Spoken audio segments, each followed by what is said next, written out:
Blackheads are one of the most common forms of acne, and preventing them usually has much more to do with patience, consistency, and gentle daily habits than with harsh scrubbing or dramatic quick fixes. A blackhead forms when oil, dead skin cells, and debris collect inside a pore, and the surface of that clogged material is exposed to air, which makes it darken. So the main goal is to reduce buildup while keeping the skin barrier calm instead of irritated. A gentle routine is usually the most dependable routine. Wash your face with a mild cleanser and lukewarm water in the morning, and again at night. And if you sweat heavily after exercise, yard work, or a long, humid day, it makes sense to cleanse afterward in a gentle way instead of letting sweat, oil, sunscreen, and residue sit on the skin for hours. What usually does not help is washing your face over and over throughout the day, rubbing hard with rough cloths, grinding gritty scrubs into the skin, or treating blackheads as if they were dirt that can simply be polished away with force. Too much friction often leaves the skin red, tight, and irritated, while the clogged pores remain right where they were.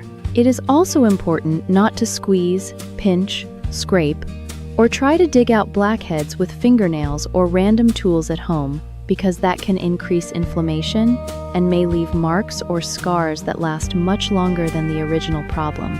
Choose skincare, sunscreen, makeup, and hair products that are labeled non-comedogenic, oil-free, or water-based when possible, because heavier oily products can worsen congestion.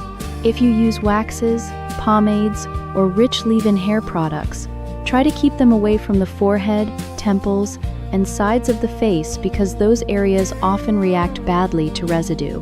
Remove makeup completely before bed, change pillowcases and face towels regularly, and try not to spend the whole day pressing your cheek into your hand while reading, scrolling, or watching television. If your skin tolerates active ingredients, salicylic acid can help loosen dead skin and reduce pore buildup, and adapalene can also be useful because it helps prevent pores from clogging over time.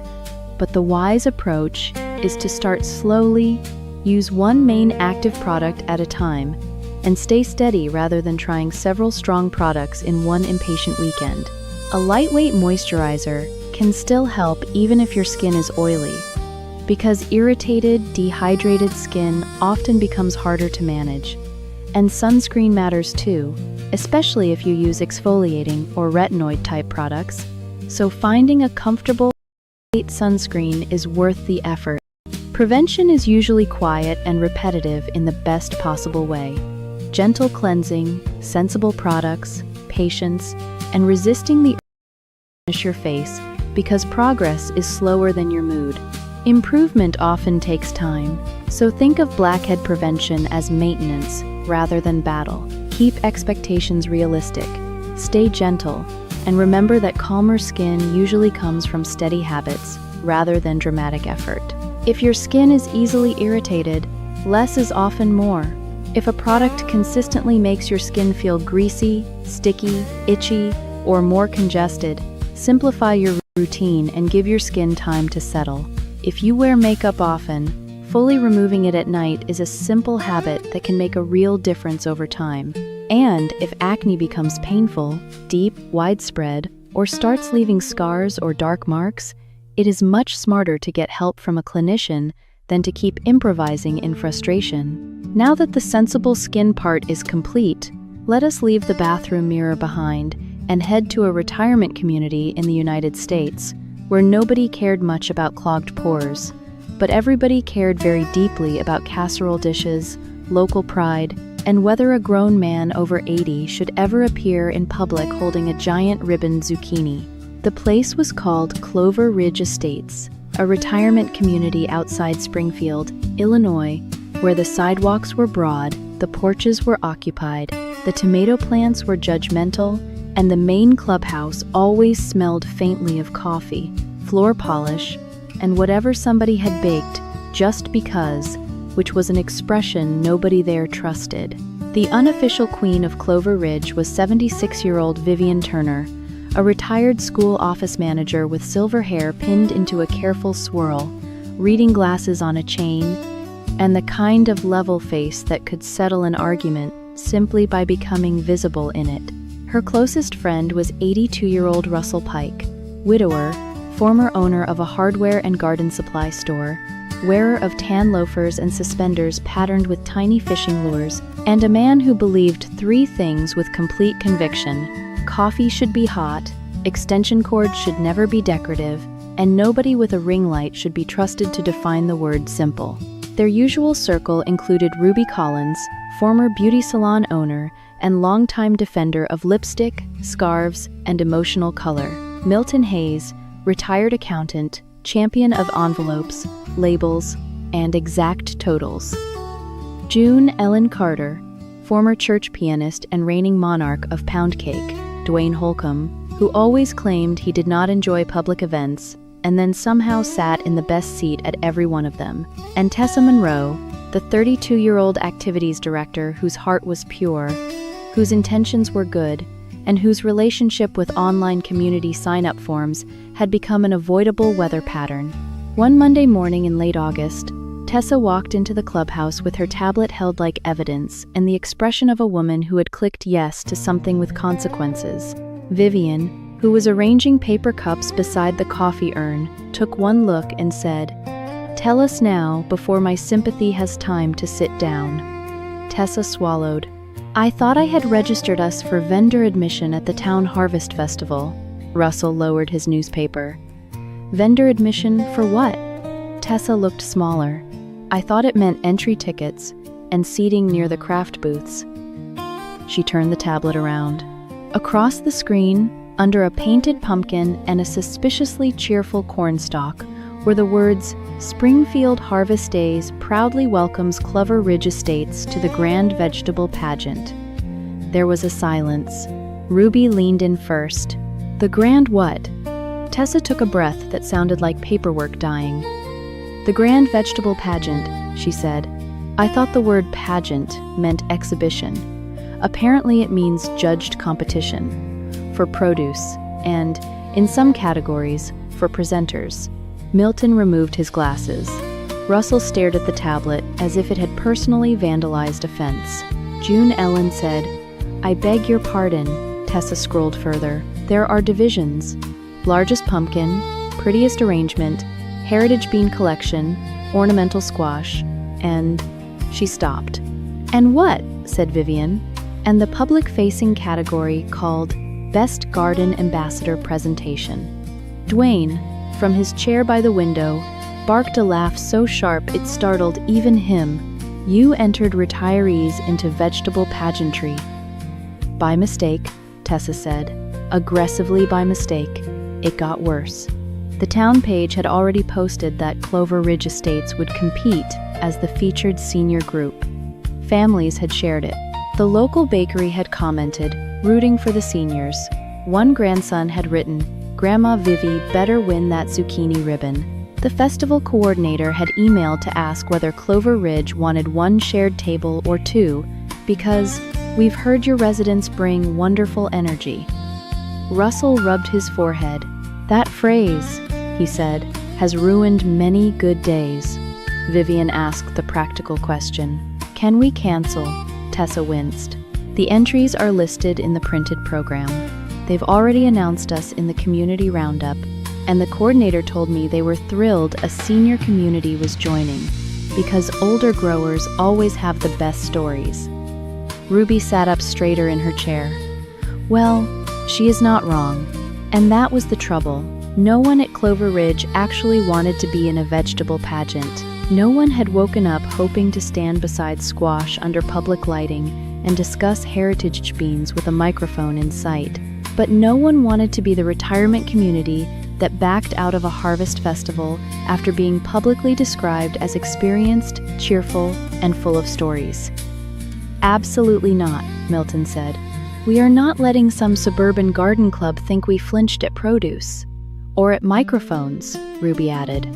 "Or at ribbons," June Ellen said. "Certainly not ribbons." That settled it. Within 20 minutes, the clubhouse had transformed into a command center disguised as coffee hour. Vivian became captain because she could tell 10 people what to do without sounding like she was stealing their rights. Russell took logistics because he understood crates, tables, straps, wheels, and the mechanical weaknesses of decorative display. Ruby claimed presentation because, if there is a pageant, then appearance is not optional. Milton opened a new pad and wrote "Harvest Operations" across the top in letters with moral backbone. June Ellen took refreshments because people think worse when hungry and louder when sticky.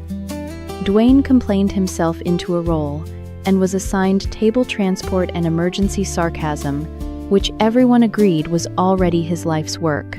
The next problem was simple and enormous. What exactly would they display? Clover Ridge had a community garden behind Building B, but until that moment, nobody had thought of it as competitive. They had tomatoes, yes, and beans, yes, and 2 respectable pumpkins, 1 suspiciously large zucchini, a crate of peppers, herbs, marigolds, 1 overachieving squash vine, and an elderly gentleman named Mr. Leonard Groves from Unit 12, who grew ornamental gourds with the private seriousness of a medieval alchemist.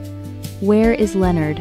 Vivian asked. "If there's a vegetable pageant in this county, he may already feel it in his bones." Leonard Groves was summoned from his patio, where he was repotting basil with the intense silence of a man who had spent 50 years letting plants speak for him. He arrived wearing a faded cap, work gloves, and the expression of someone who had been interrupted by weather. Tessa explained. Leonard listened.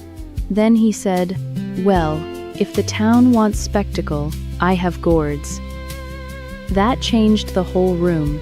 Within an hour, residents were contributing produce, opinions, heirloom lore, ribbon-worthy baskets, and one faded quilt meant to go under the display for visual mercy. Mr. and Mrs. Fletcher from Building C brought striped tomatoes, too pretty to eat properly. Doris from Unit 8 contributed a basket of green beans, she insisted, were not for show, but could be repurposed in service of civic duty. Leonard brought 6 ornamental gourds that looked like they had been invented by a child trying to frighten a priest. Russell built display risers from old wooden crates. Ruby selected cloths, ribbons, and one tiny chalkboard sign because she believed handwritten labels added the right amount of agricultural self-respect. Milton categorized the entry strategy. "We are not trying to win everything. We are trying to look deliberate. Largest pumpkin is chaos. Forget it.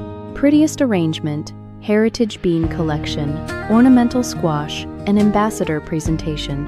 Those are ours. I refuse," Russell said, "to lose to anybody carrying a pumpkin in a sequined wagon." The person selected for the best garden ambassador presentation was, of course, Vivian. She objected for 4 full minutes, all of which were ignored by people who knew a right choice when they saw one standing in front of them with good posture. Ruby wrote her note cards. June Ellen trimmed herbs for table fragrance. Leonard sat at the far end of the room polishing one mottled gourd with the solemnity of a man preparing a witness.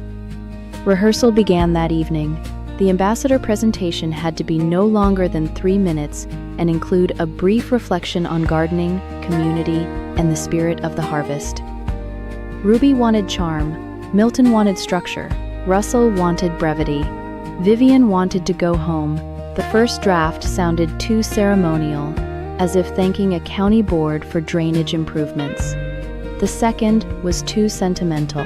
Then June Ellen, who had been quiet while arranging thyme sprigs around the bean bed, "Why don't you just tell the room stilled. The truth is," she continued, "half the reason old people garden is because it gives us something to fuss over. The other half is that it feels good that time still answers to care." Vivian looked at her, then down at the note card, then back up again. "Well," she said, "there it is. Festival